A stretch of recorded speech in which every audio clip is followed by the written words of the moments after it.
Welcome back. Happy Friday. Let's talk Broncos. Bree Maestas, Zach Seegers, Joey Richards. Guys, we're previewing a rivalry week for the Denver Broncos as Nathaniel Hackett returns to town. Broncos take on the Jets on Sunday. We're going to do a couple of bold predictions, score predictions, and if you want to get yours in the chat, go ahead and do so. We're live over on YouTube. You just got to search Let's Talk Broncos. That's what we're doing tonight. That's what we do every single night here on Let's Talk Broncos. We do keep it part of the show. Guys, how are you? What's up? Randy Gregory news gets traded away, gets placed on the ability to be claimed off waivers. And then just kidding, George Payton, Sean Payton come in last minute clutch. The Broncos jump ahead in the draft, exchange a 7th round pick, and goodbye, Randy Gregory. How do you feel about the trade now that it's no longer a release?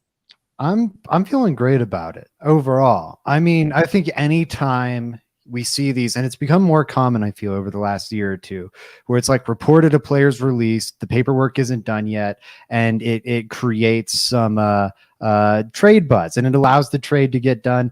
This is a positive move overall. Now, we can stop patting George Payton on the back. Like, I feel like, I don't know. Like, he made a big mess and then he took a paper towel and did one good wipe. And it's like, good job doing that one good wipe with the paper towel. That's better than if you did nothing, but you still made the mess. And honestly, the mess is still mostly there. But I appreciate you kind of did a little something.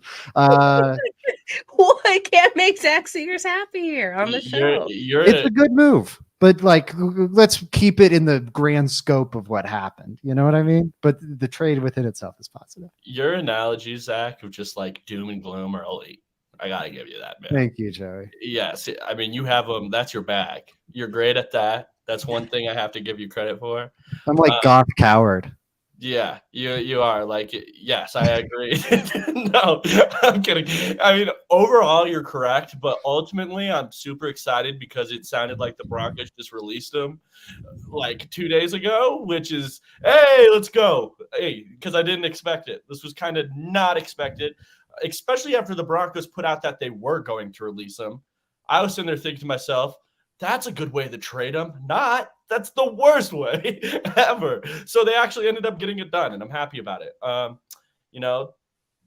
Broncos still have to eat the majority of his salary, but you get a little pick back. I'm cool with it. Let's go.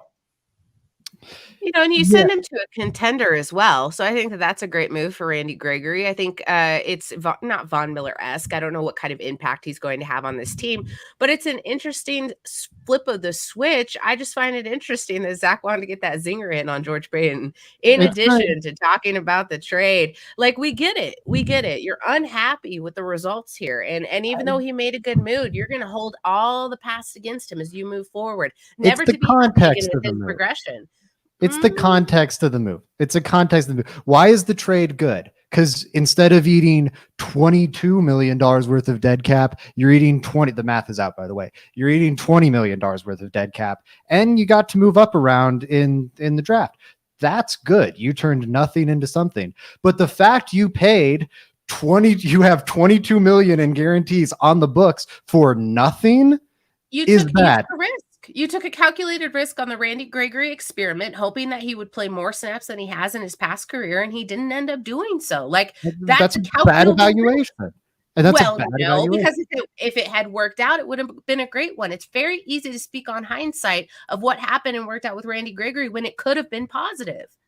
But this was foreseeable when the signing happened. This isn't hindsight. When the signing, no, look at any article I was writing at the time. You can look at my articles. It's like Randy Gregory's a good player. He's never played Do you want to plug those articles, Man, you are sick and wait, everyone. He has not played. What we need to be worrying about is Zach. There's 1,200 snaps in a season. I'm not done yet. There's 1,200 snaps in a season, and the man has never played 550.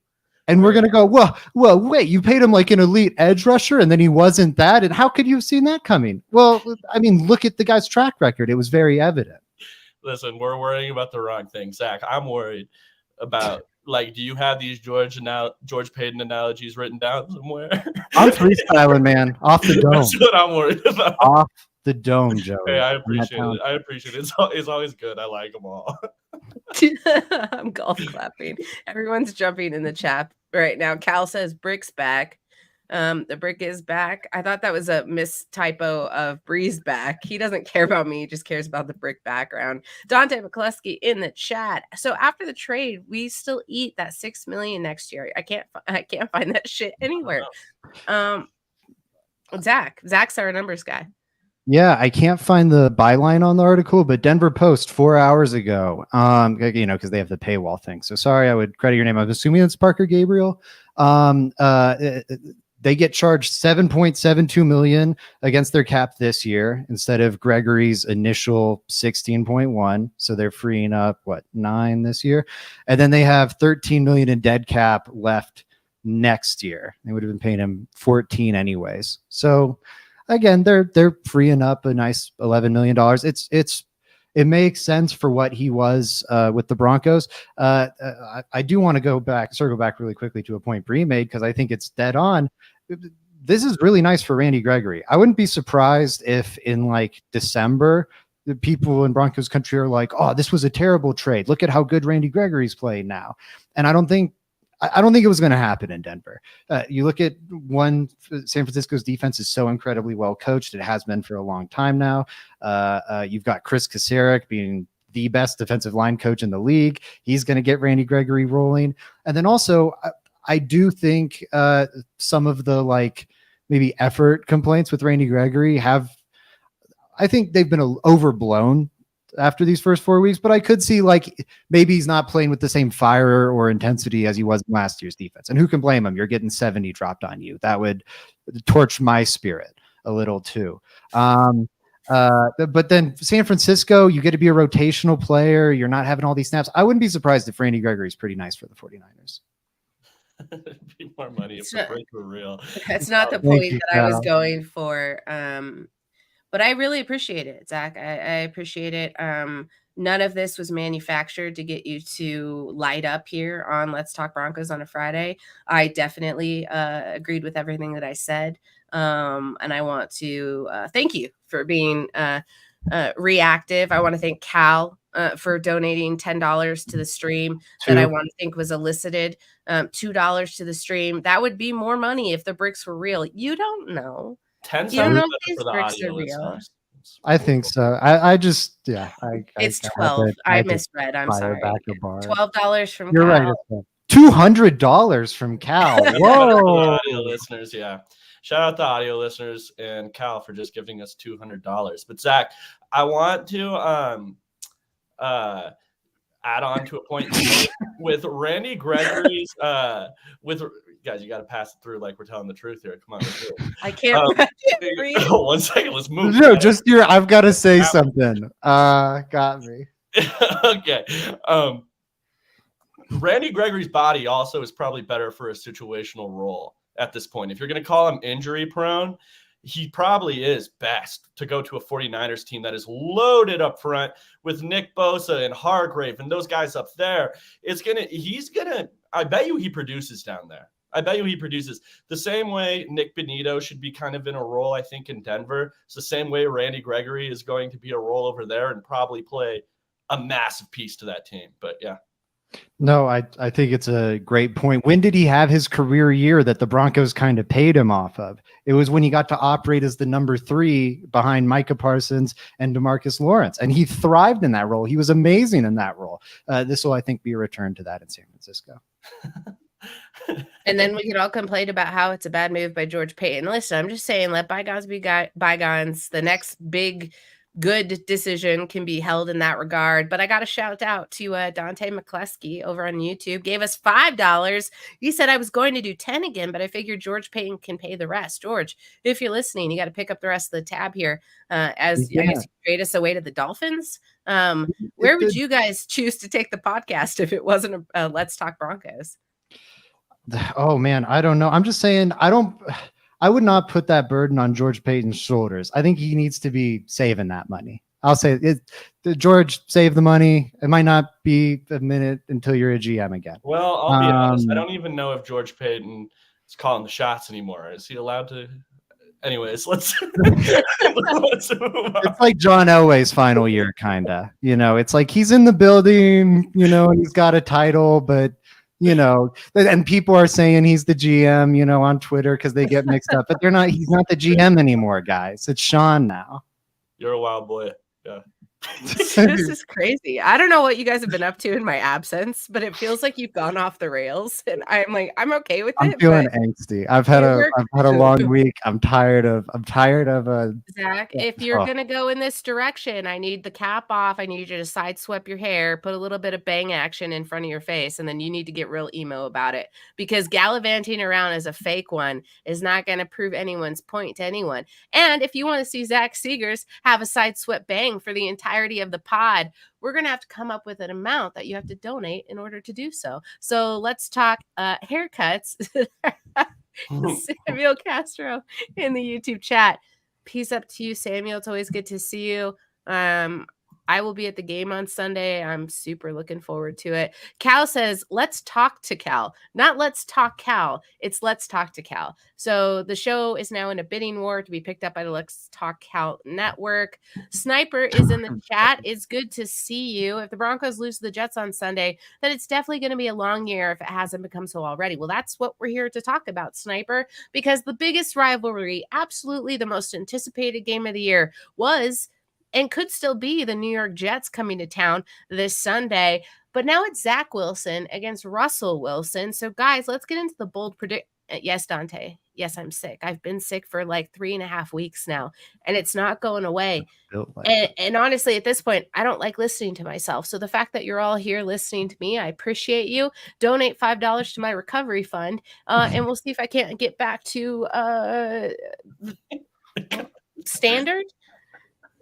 Zach switching it. Oh, it's Bree's gonna have people donating for a common cold like it's a GoFundMe.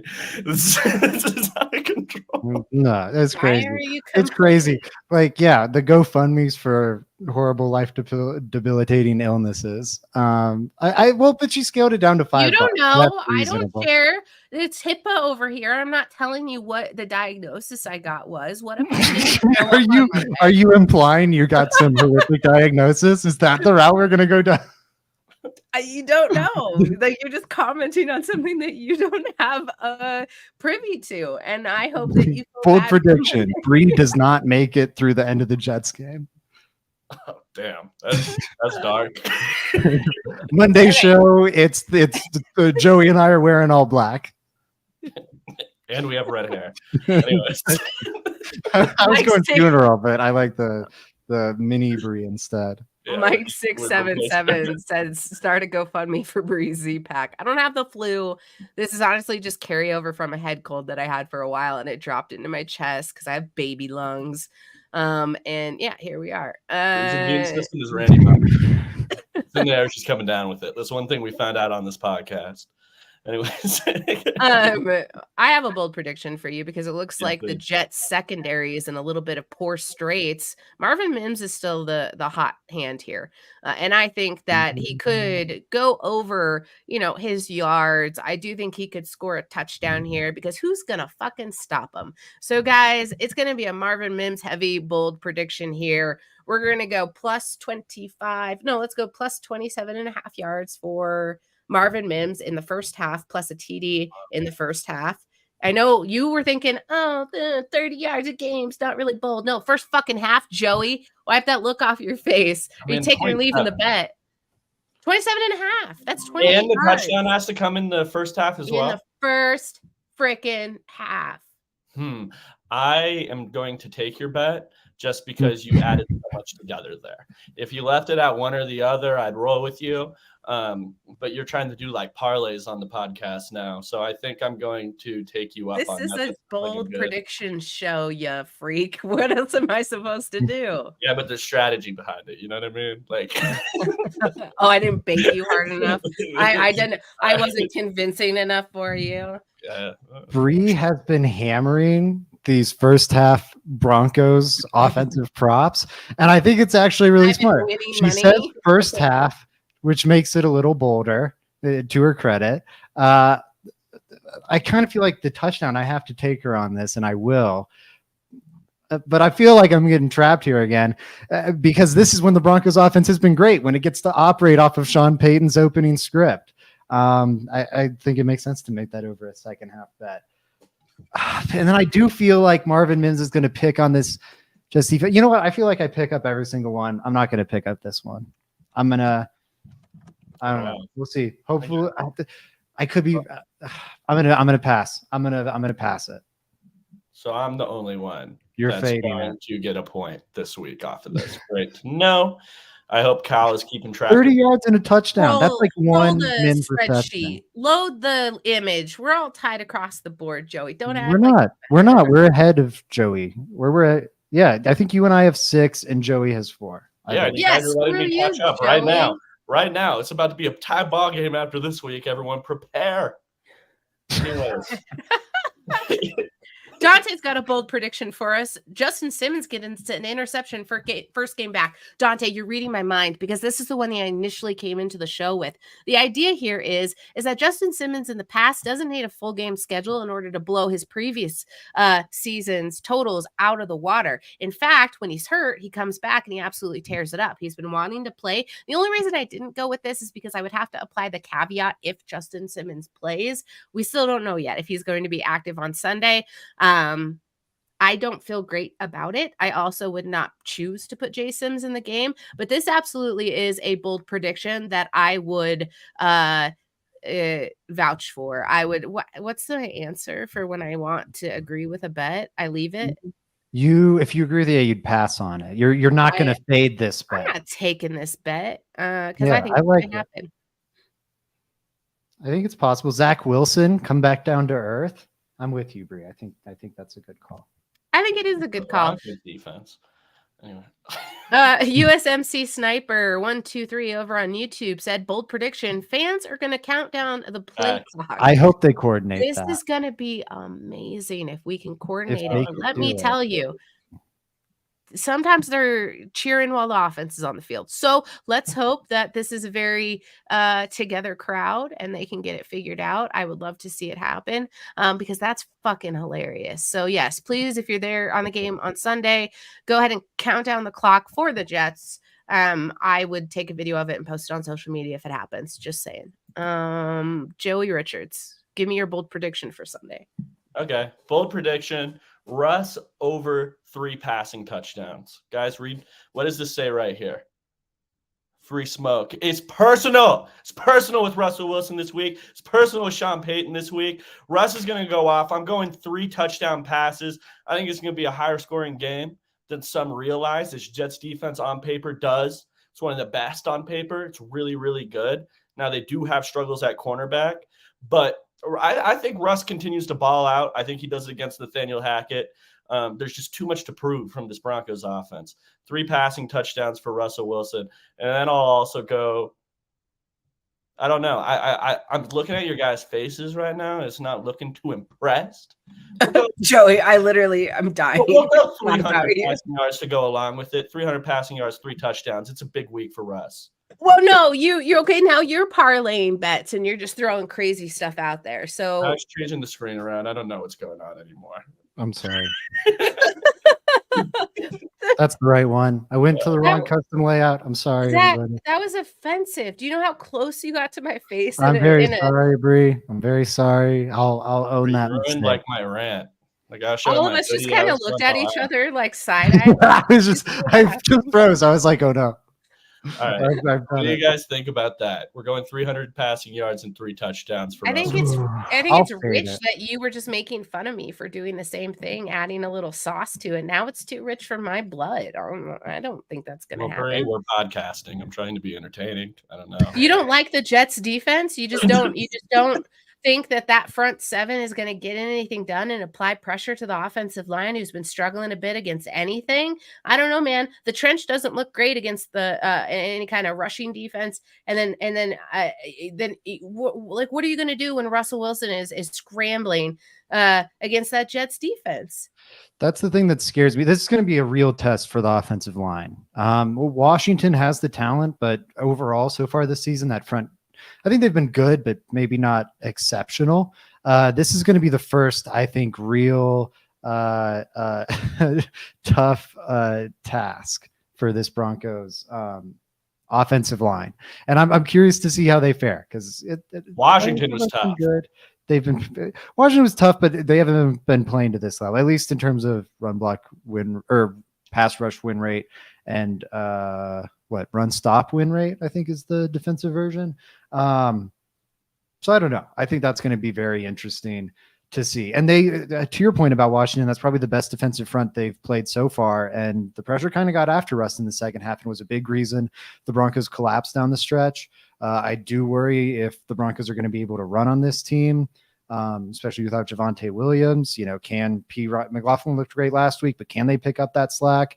I'm going to fade this. 300 yards and 3 touchdowns is very tough. I was trying to look up how frequently Russ has done that in his career. I can't find that right now, but not frequently. I don't think it's frequently enough. Dante said fading that one because I think it's going to be 2 pass TDs and a Russell Wilson TD to cap it off. Listen, that wouldn't count per Joey's bet, but I think that's a pretty strong sign. I did take Marvin Mims anytime touchdown. Maybe I'll take a Russell Wilson anytime tutty. I wonder what the odds are on that. Somebody check on that for me. Dante, always appreciate your comments. They're fantastic. Samuel Castro. I think the key is the Broncos D-line and how much pressure they can put on Zach Wilson. That's what I'm saying, Sam. I'm glad you're along the same lines as me. Joey, it's a little too rich for my blood, but that's all right. Looks like Zach's over there doing some last-minute research. I want to know, what's your bold prediction for Sunday? Really quick, I'm also fading Joey's. So we're both fading Joey's there. He actually had a 300-yard 3-touchdown game this season. He did it against Washington. Pretty impressive. That's the team that got after him, right? The one you were talking about with the Yeah. I'm fading it. I think you're going to be right. Hey, we'll see. Anyways, most recent one before that was October 25th, 2020. So, you know, seems like a bit of an outlier. We'll see if he can do it again. My bold prediction here. Nathaniel Hackett, when he was in Denver, never led this offense to more than 28 points, and he only got him to 28 once. I think the Jets score 30 this week. God damn, you're just coming in through with all the negative takes. Oh my God. I think the Broncos could win, but I feel more confident that Zach Wilson in this Jets offense kind of eats up this Broncos defense. I hope I'm wrong. I'm playing to win the game, folks. I am playing to win the game. I think 30 points for this Jets attack. Bree, I'll let you go first. What do you think about that? I am not a Zach Wilson detractor like a lot of my mutuals are. I think that he's really taken a step forward, especially after getting what is it when you are in theater and you're back casted as the second man up in a role? Zach, can you help me here?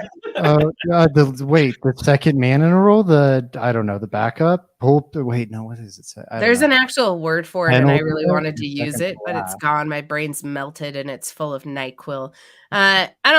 Cal's saying Zach Wilson is bad. I mean, can you tell me why, or do you just want to throw around general understudy? Thank you. I knew I could count on you. So Zach Wilson's the understudy to Aaron Rodgers. If you're going to throw around this take, Zach Wilson is bad, this guy sucks, tell me why. I'm highlighting your comment over here because I want to use you as an example. I have a large list. Well, that's fine, but until proven otherwise, because I could see him fundamentally come in and show up against the Broncos. Maybe that's not saying much because the defense is bad, but yeah. How bad is it actually in the scheme of things? Through 4 weeks per DVOA, which is maybe my favorite analytic DVOA. It's that boy. This is the worst defense in NFL history. Through 4 games. It is. It's been terrible. Now the 70-point game is skewing that. They're probably not the worst ever, if even that's like a 30-point game. But hey, guess what they did? They gave up counterpoint. Yeah, if you have the worst defensive performance ever, if you have the worst single game defensive performance ever, and the worst 4-game stretch ever, I almost think that's compounding the case. Now, Zach, I do have a counterpoint, an actual counterpoint. The Broncos are getting reinforcements this week on defense. And I think that will allow them to be a little more feisty. I mean, even Justin Simmons, he's one of the best safeties in football. Like him being out is a big deal. We had DTY. We had to go down Payton Stearns. We had to go down PJ Locke. Is PJ Locke back? Is PJ Locke back? I don't know. I know he was practicing. Yes. He was practicing. He's off the list. And I think he might actually, because he got put on the roster. So he's back. Yeah. Okay. Hopefully he's starting on Sunday. Hopefully he's starting if Simmons isn't. I mean, he would be such a big upgrade over Delaren Turner-Yell. It's kind of ridiculous. Exactly. So I think that this Jets offense is pretty bad. I mean, I'm daring Zach Wilson to throw the football, if I'm being honest. I think I was on this Jets podcast recently. Shout out to them. That was awesome. And they mentioned that it sounds like Saleh said something about they're taking the training wheels off of Breece Hall this week. So I would expect a ton of Breece Hall. And if I were the Broncos, I would be trying to shut him down and daring them to throw the football. Zach, I like your hair. Zach, you're muted, Seegers. Thank you. I was squeezing my head too tight. I was like, man, I'm really getting a headache. And then it like finally realized my head is really squeezing on my head. That's a funny way to tell everyone that your head's too big. Like, it's just, I'm glad you admitted it. It's got all these stats. It's got all these stats, all these Broncos, all this Broncos knowledge, all this salary cap insight. It's too much. Loosen the snaps. Like, give yourself. That's what I just did. Why do you think I took my hat off, Bree? What do you think I was doing? Is it on the last snap there, Zach? Is that what I'm looking at? You need another hat, Junior? Did you outgrow it? Like, we can You got 4. Damn, why are we? I mean, man, this is. I don't know. I don't know why we're doing what we're doing. I honestly couldn't tell you. We're going to get to the score predictions. This is the most off the rail LTB in a while, and I don't think it's cool. It's fun. I'm loving it. Not a complaint, but I don't think it's coincidental that it's happened when Bree is just out of her mind on cough medicine and sleep deprived. I mean, we've got a special show for y'all. This is a good one. It's good. 2 hours of sleep, and I kind of napped right before this, so you're just getting whatever the hell I feel like, and I honestly couldn't be having more fun. Zach, you said the Jets were gonna. Sorry, this is like a shock jock morning show for Bree. Continue, Bree. Sorry. Could you imagine if I was on morning radio? They put me on at these nighttime hours. If I was on in the morning, I'd be tearing people up on the daily. So looking at you over there. Let's get this rolling. I got distracted. Zach said it was going to be 30 points for the Jets. So give me your score prediction. 30 to what? I don't know. I could see the Broncos offense going off here too. I think Sean Payton has plenty of edge to him. This Jets defensive line, I think, is good. But man, I like they're down. They're number 2, number 3 cornerback. I think Payton's going to know how to exploit that. Really, the only thing that scares me is the defensive front, and the Broncos offensive line has been playing really well. I think the Broncos should put up, I don't know, a pretty solid fight against this team. Oh man, I'll say 34-31 Broncos. Okay, I have one thing to ask you real quick, Zach. Are you sure you don't? No, it's already done. What I will say is that if the Broncos score 34 points, my bet is winning. That is something. That's 4 touchdowns. Russ has to get 3 of those. 3 touchdowns. One's a Jaleel McLaughlin pitch. One is Samaje Perine. One could be defensive. One's Marvin Mims returning the kick. Your bet's not hitting. Also, Russ could rush him in. You said 3 passing TDs, so he could finally get a rushing TD. Okay, cool. And you need 300 passing yards, which he's only done 14 times, or he's done that more in his career. But he's only done the 300 passing yards, 3 touchdowns thing 14 times over the decade he's been in the NFL. It's not but it's never been personal like this, Zach. Anyways, he did it in his last personal game against Seattle last year. I don't know about the 3 touchdowns. I knew he went over 300 yards though. My score prediction is going to be 28-24 Broncos. And the only reason I'm picking the Broncos, if you guys have followed me on Twitter, I've been fully aboard the tank thing, but I don't know if I can listen to Hackett talk about Star Trek right off a W. I can't do that. That's something I can't do. So we're picking the Broncos all day long. Broncos 28-24. USMC Sniper says 24-20 Broncos is my prediction. Dante says, I got 24-17. Who knows who's going to win? He didn't say. I'm going to assume Broncos. Samuel Castro said 28-24 Broncos win. Listen, the Jets are looking for their first road win. They put up a heck of a fight against Kansas City. And honestly, if the game wasn't rigged, I think they pull it off here. Zach Wilson completed 72% of his passes, 245-ish yards. The Jets defense is now averaging only giving up 21 points per game. So I think they're going to be pretty formidable against this Broncos offense. 23 points against the Chiefs. I'm not going to pick the Jets to win just because I'm not going to roll that way. I'm going to think Broncos are going to carry the momentum forward so they can finish the season at 2-15. The Broncos are going to win 27-26. Let's make it a close one. Okay, I like it. I like it. Now, what do you think any handshake antics happen? No. Like they come out with like Hackett? Yeah, no, they're gonna do finger guns. That's exactly what I'm implying. Do you guys think they're gonna do finger guns when they do? No. Do you think there's gonna be any beef? No, Hackett couldn't bench Melvin Gordon. He's not gonna do shit. Let's be completely honest here. He's not going to do anything. If somebody does something, it's going to be Sean Payton. No. Like the millennial line, he has the backbone of a chocolate eclair. He's not going to do anything. Let's be real. Let's call a spade a spade. You know? D-Bronx is in the chat going with the Jets, 23-17. All right. Thank you. If you I think there'll be antics. I think think one of them's going to take their sunglasses off and take their hat. Oh, wait, we're talking about a different game. If you believe in Joey's bold prediction, I'll get a little plug in here quick. Use the underdog sign up link. It's in the description below. And bet over on the Russell Wilson fantasy points. It's like 15.5 fantasy points right now. If he throws for 300 yards and 3 touchdowns, he's smoking that.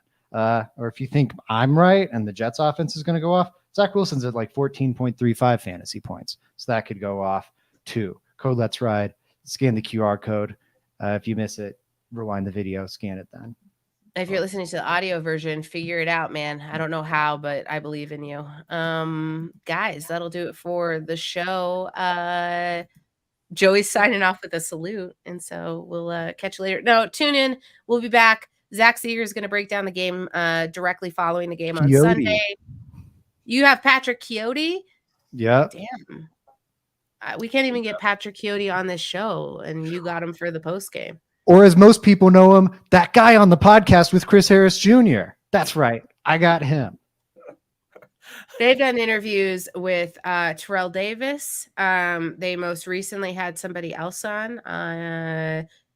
It escapes me. Anyways, great work from Pat over there with Chris Harris Jr. If you're not already, go ahead and listen to their podcast. I believe it's the is everyone saying goodbye? Comments. I'm responding to comments, Bree. You can. I'm doing the plugs here. Sunday's going to be post game. Monday's going to be what we normally do. I don't know. I'm just vamping. Tuesday, tune in. Buffs Talk with Mario Vitanzi, Zach Seegers. Wednesday, we'll be back as a trio with the Let's Talk Good Broncos, Brandon Perna and Will Keys. Thursday's the Thursday show, as always, with Joey and Frankie. And listen, we really appreciate you guys. Subscribe, leave a like, send a super chat in the comments if you ever so feel like it. I'm just kidding. We don't need your money. We just want you to tune in, interact with us, and talk Broncos alongside us. We'll see you later. Go Broncos. Catch you next week.